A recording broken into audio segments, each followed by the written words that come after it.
temple de Amen. Amen. Alléluia. À cause de l'autorité de la parole de Dieu, nous allons lire un texte qui est connu de milieu des chrétiens. Est-ce que tout le monde peut s'élever à cause de l'autorité de la parole de Dieu, s'il vous plaît? Amen. Dans le livre d'Éphésiens 4, le verset 11 au verset 12. Le verset qui m'intéresse plus, c'est le verset 12, mais j'ai dit le verset 11 pour nous amener à comprendre l'idée.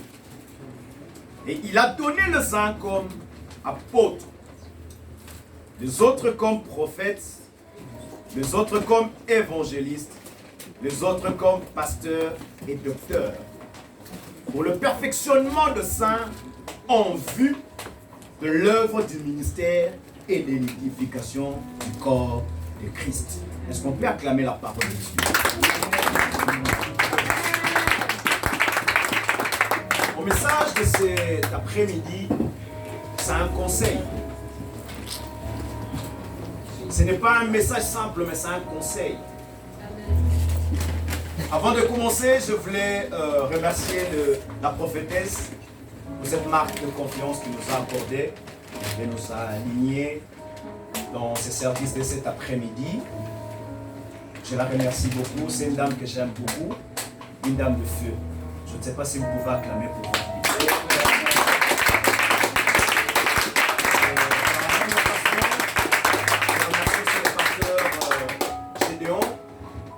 M'avait connecté avec la prophétesse. Est-ce que vous pouvez l'acclamer aussi? Cette même occasion, je remercie l'évangéliste Alain Mbié, Jex, qui m'avait connecté avec le pasteur Gédéon. Je ne suis pas venu seul, je suis venu avec la servante Bibiche, qui est une rescapée que Dieu a pris, qui va faire d'elle une maman pasteur en devenir.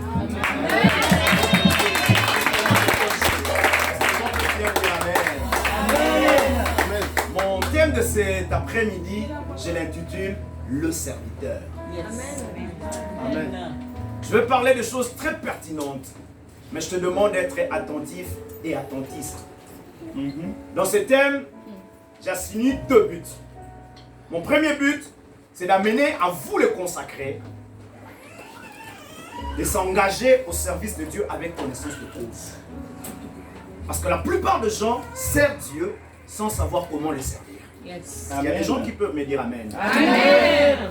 La plupart des gens entrent dans le service de Dieu sans savoir comment servir Dieu. Le premier but de mon message, c'est de vous amener à comprendre, à connaître les choses qui vont vous amener à s'engager dans l'œuvre que vous allez prendre serment aujourd'hui, de manière avec connaissance de cause. Amen. Et mon deuxième but, c'est pour permettre à nous qui sommes les consacrés, si nous avons perdu notre consécration, que nous puissions la réinventer. Amen. Je ne sais pas s'il y a des gens qui me suivent cet après-midi. Amen. Je serai libre parce que je me sens dans ma famille. Moi, je bouge, je vibre. Je serai très libre. Le prophète me permet. La prophétesse me permet. Dans le texte que nous avons lu, ce qui m'intéresse plus, c'est le verset 12. Regardez dans le verset 11, l'apôtre Paul énumère les 5 ministères.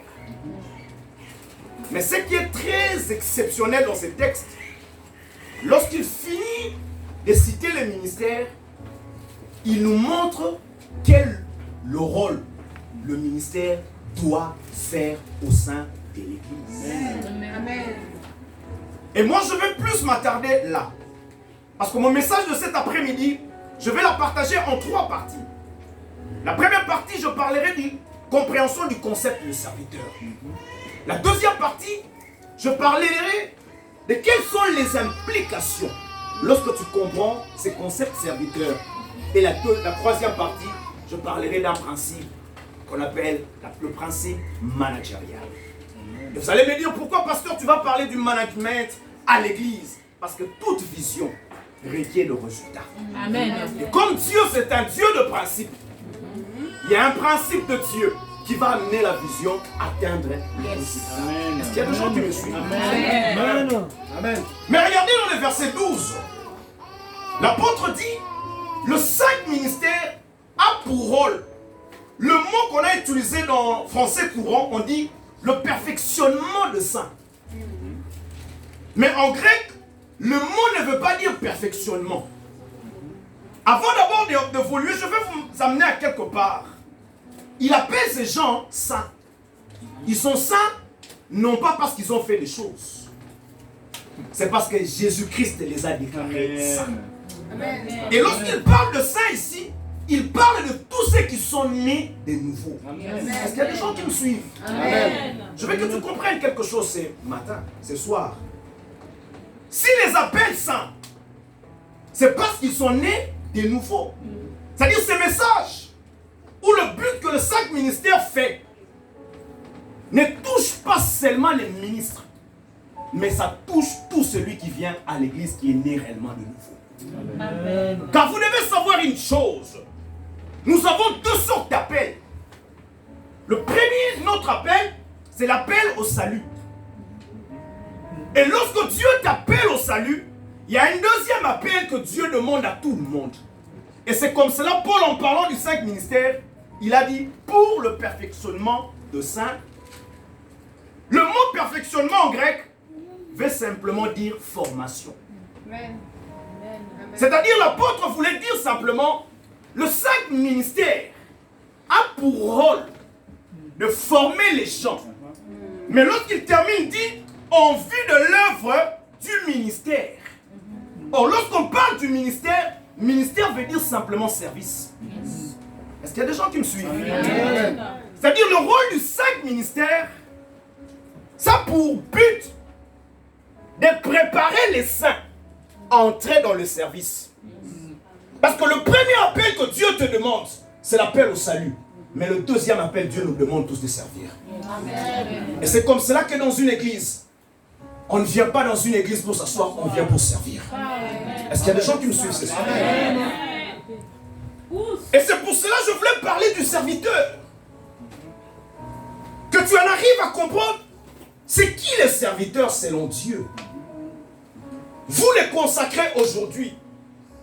Que vous ayez la connaissance de savoir. Non, ce n'est pas en vain que la prophétesse a accepté de vous élire. Vous êtes à 8 pour être des consacrés. Mais vous devez savoir qu'est-ce que cela implique. Amen. Quelles sont les implications? Dans le concept, je vais dire deux vérités. La première, la plupart des enfants de Dieu aiment s'appeler serviteurs, mais ils ne savent pas qu'est-ce que cela implique. Ouais. Lorsque tu vois tout le monde, ils veulent qu'on l'appelle serviteur, mais ils ne savent pas qu'est-ce que cela implique. L'œuvre de Dieu n'est pas une entreprise. L'œuvre de Dieu n'est pas des affaires. C'est l'œuvre du Dieu tout-puissant. Je ne sais pas s'il y a des gens, ça passe. J'ai l'habitude de dire à l'église, ça passe ou ça casse. Vous m'excusez. Ça passe. La deuxième vérité, la bonne compréhension du concept nous permet de nous engager en toute connaissance de cause. Car la mauvaise compréhension de ce concept est à l'origine de beaucoup de problèmes et de désordres dans nos églises. Les gens s'appellent serviteurs, mais ils ne savent pas qu'est-ce que cela implique.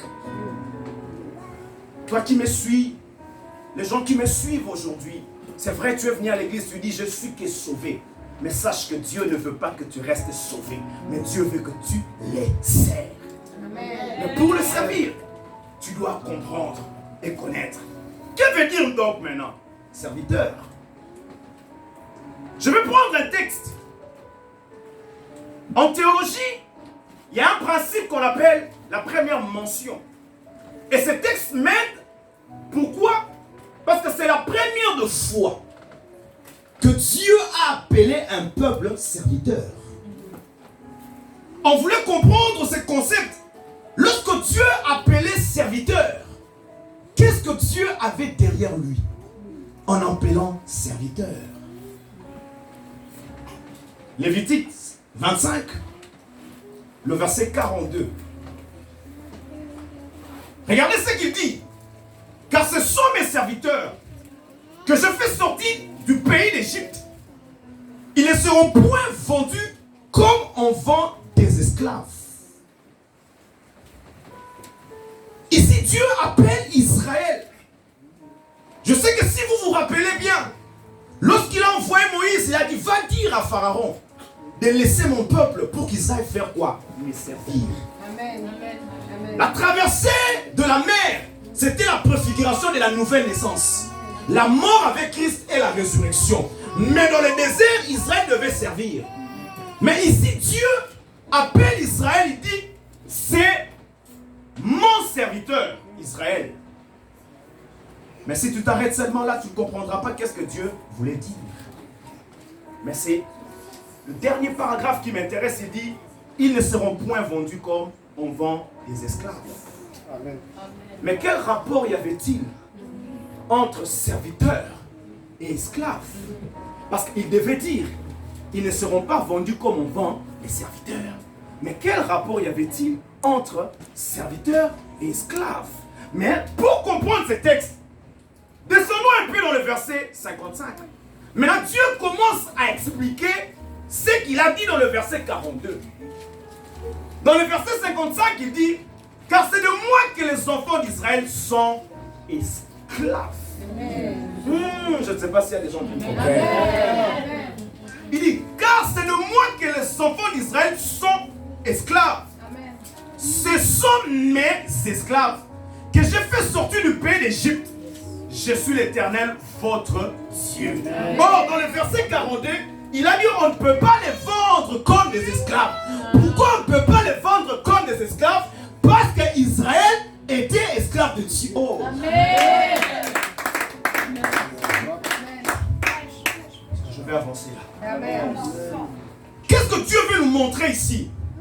Ici, Dieu était en train de définir le mot esclave. Amen.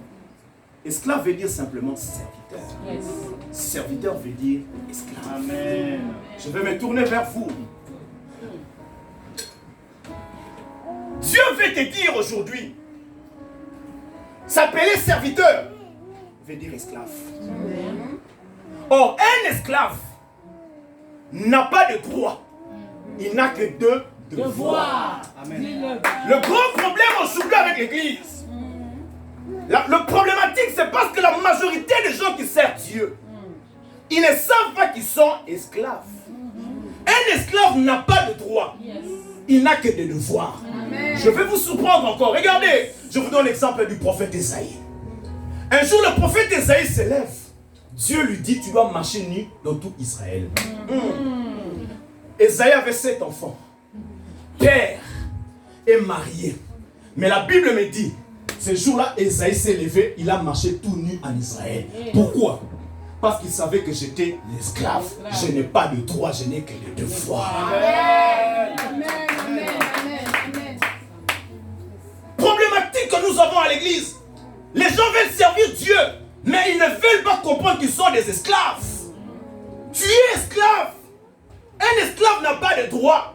Et c'est pour cela que vous remarquerez, toi un serviteur, on te dit fais ceci, fais cela. Tu dois murmurer. Pourquoi moi? Pourquoi ceci? Parce que tu n'as pas encore compris la notion. C'est comme cela que le sacrificateur Élie, il a dit à Samuel, lorsque tu entends encore cette voix, ne demande pas qu'est-ce que je dois faire. Dis, mais voici ton serviteur, écoute. C'est-à-dire quoi? L'esclave, il est là. Parce que ça passe ou ça passe. C'est ça le grand problème. Tu es chantre, on t'appelle serviteur. Sache que tu es un esclave. Tu es protocole, président de maman. Tu es serviteur. Sache que tu es esclave. Surtout dans la francophonie. Si l'onction est perdue dans l'église, c'est parce que la majorité des gens qui viennent à l'église, ce sont des rebelles. Ils ne savent pas qu'ils sont des esclaves. Un esclave, il n'a pas de droit, il n'a que des devoirs. Amen. Écoute-moi, un jour, Osée s'élève. Dieu lui dit, va te marier avec une prostituée. Si c'est de toi, tu refuseras, tu diras, ça c'est plus la foi de Dieu. Mais lui, comme il savait que c'était un esclave, il est allé. S'est marié avec une prostituée, ils ont fait 3 enfants. Gisraël, Loshami et Lohani. Et après, lorsqu'il finit, il dit, ainsi fait l'Éternel. Pourquoi? Parce qu'il savait que c'était un esclave.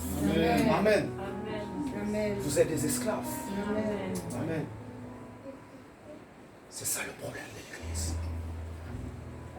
Le prophète Esaïe, Ézéchiel plutôt, un jour il s'élève, Dieu lui dit, prends la nourriture, mélange avec les excréments des humains. Oh. Yes.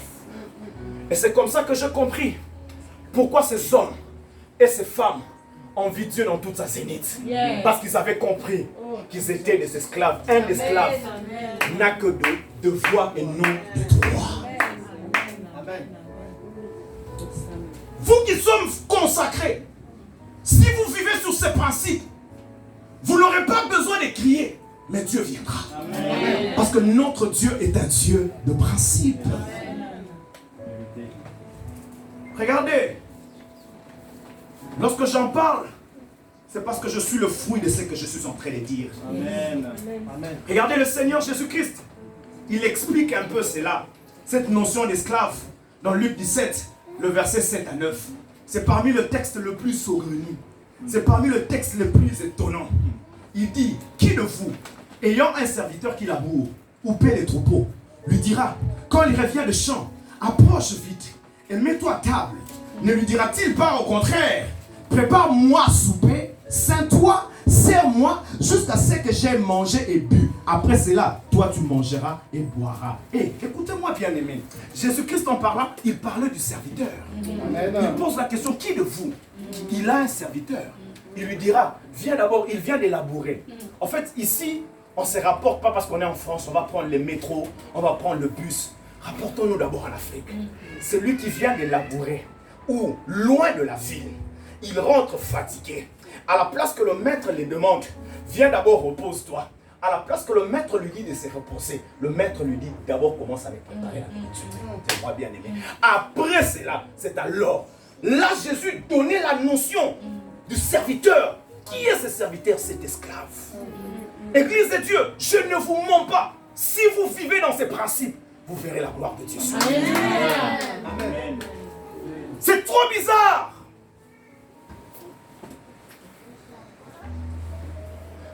Moi, je suis né dans une famille. L'horreur, c'était que celui qui était mon père spirituel était mon père biologique. C'est-à-dire, ce que je ne faisais pas à la maison, il pouvait le dire bien à l'église.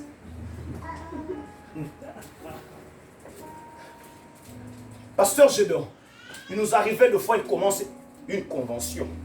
Celui qui donne le thème, celui qui commence la convention, en pleine réunion, elle coupe. Il prend le micro. Il te donne, il dit, tu continues la convention. Tu ne sais pas où commencer. Il nous est arrivé de fois. C'est lui qui doit monter à la chaire. Le service de protocole, il vient déjà, il prend ta Bible. Lorsqu'on dit, on va prier pour celui qui va prêcher. Le protocole prend déjà ta Bible. Il vient mettre ça là. Et lui, il met seulement son doigt. Levez-le qui part prêcher. Et tu es obligé de prêcher. Au début, on murmurait. Mais le jour qu'on avait compris, un esclave, il n'a que de 2 fois. Il n'a pas de droit. C'est-à-dire, un esclave, il doit se préparer à tout. Et c'est ce qui a fait de nous qu'on puisse évoluer dans la grâce de Dieu. Maintenant, il y a une chose que je vais dire, parce qu'il y a une tournure qui va changer ici. Notez enfin que plus grand est le sens de responsabilité dans ton engagement, plus grand et radieux sera l'avenir du serviteur. Ici, ça implique 2 responsabilités au serviteur. J'avais dit, je donnerai le concept. Serviteur veut dire esclave. Je vais maintenant donner les applications, les imprénations du service maintenant. Ça te donne 2 responsabilités. La première responsabilité, ça tourne vers toi, le serviteur. Un serviteur n'est pas un affairé.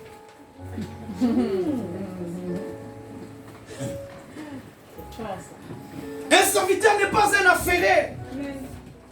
Beaucoup sont devenus des serviteurs en croyant que lorsqu'on sert Dieu, on aura de l'argent.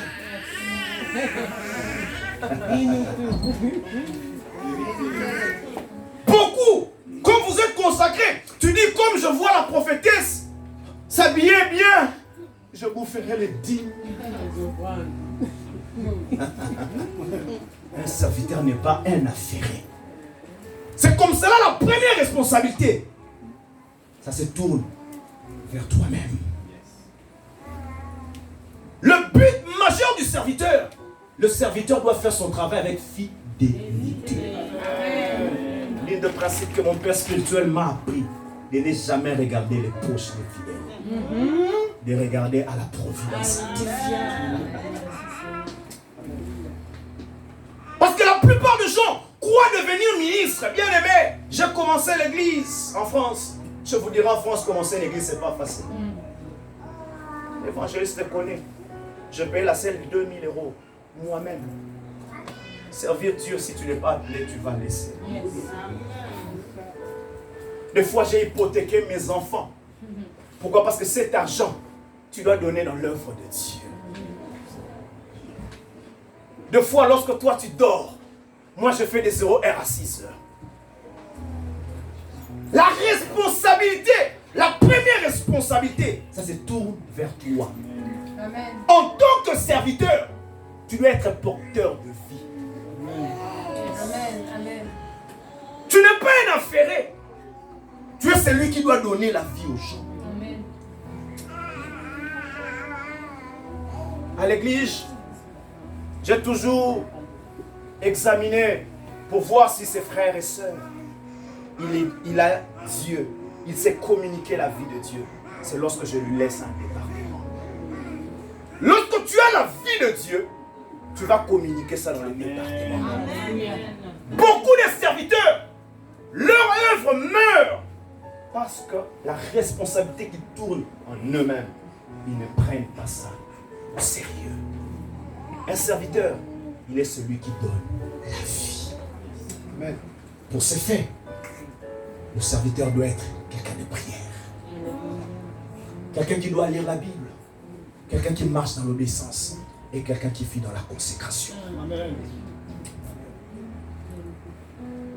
Pendant des années, j'ai souffert pour le ministère. Je suis dans un corps jeune, mais je ne suis pas jeune. C'est depuis 1996 que j'ai commencé à servir Dieu. Mais je vous dirai une chose. Lorsque le serviteur donne la vie, le peuple, Dieu utilise le peuple comme la providence divine. Amen. Parce qu'il y aura des gens qui diront, comme cet homme avait dit, vous appelez Jésus Belzéboul.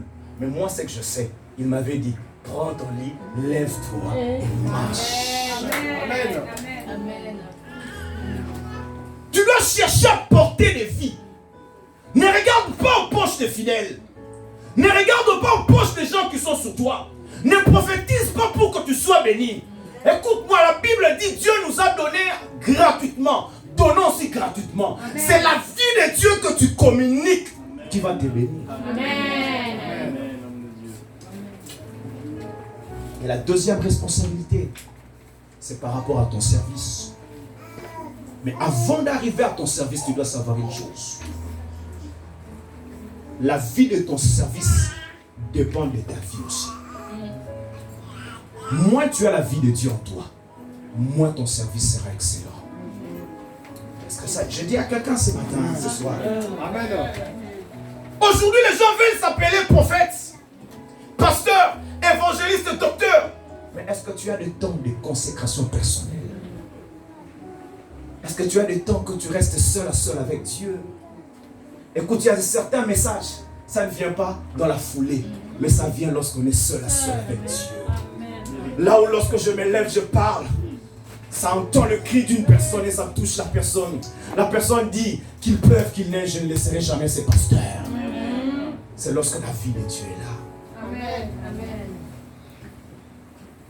La deuxième responsabilité, c'est par rapport à ton service. Je vais donner 5 choses La première des choses, en tant que serviteur, tu dois d'abord commencer. Aime le service de Dieu, le service que tu rends à Dieu. Beaucoup de serviteurs n'aiment pas leur service. Moi, je rêve prêcher. J'adore prêcher. Mes enfants commencent même à m'imiter. Parce que dans chaque coin de la maison, j'ai une petite Bible. Là où lorsque la révélation vient, je commence à faire l'exercice de prêcher. Pourquoi? Parce que j'aime le service que je rends à Dieu. Amen. Amen. Il faut commencer à aimer le service que tu rends à Dieu. La deuxième des choses, tu dois chercher l'excellence dans ton travail, dans le service que tu donnes à Dieu. Écoutez-moi bien aimé. La reine de Saba, il a dit à Salomon, j'ai vu la sagesse. Est-ce que la sagesse on la voit? Non. Mais comment est-ce qu'il avait vu la sagesse? C'est lorsqu'il est arrivé chez Salomon. Il a vu l'excellence. Il a vu la sagesse. La Bible dit dans Marc 7, Jésus faisait toutes choses à merveille. Dans la version grecque, ça veut dire qu'il faisait tout avec excellence. Amen. Tu dois chercher toujours à faire ton travail avec excellence. Amen. Moi, je me rappelle à l'Afrique, on allait de lieu en lieu pour chercher seulement une cassette de prédication de T.D. Jakes. Pourquoi? Parce que je suivais tous les jours T.D. Jakes. Je voulais être excellent dans mes prédications. Lorsque je prêche, que je sens que je prêche avec excellence. Tu dois chercher toujours à faire ton travail avec excellence. Ça passe ou ça casse? Ça passe. Je peux avancer. Pousse. Troisièmement, être capable de dire chaque jour que j'ai achevé l'œuvre qui m'avait été demandé de faire. Lorsqu'un serviteur est esclave, il doit avoir la tête toujours d'achever ce qu'on lui a demandé de faire. Amen. Et c'est pour cela dans Jean 17,4, Jésus a dit, je te glorifie sur la terre, j'ai achevé l'œuvre que tu m'as demandé de faire. En tant que serviteur, tu dois achever l'œuvre qu'on t'a donnée. Aujourd'hui à l'église, nous n'avons plus de serviteurs loyaux. Les gens qui peuvent faire le travail comme on le leur demande. La prophétesse te demande de faire A. Toi tu dis non. Comme toi tu es intelligent, tu dois faire B. Non, chez Dieu ça n'existe pas. Fais ce qu'on te demande. Écoutez-moi, Naaman, s'il s'était versé dans l'eau 6 fois, il ne voulait pas voir le miracle, mais il devait se jeter 7 fois. Parce que Dieu, c'est un Dieu de règles. Amen. Ça passe ou ça casse? Ça passe.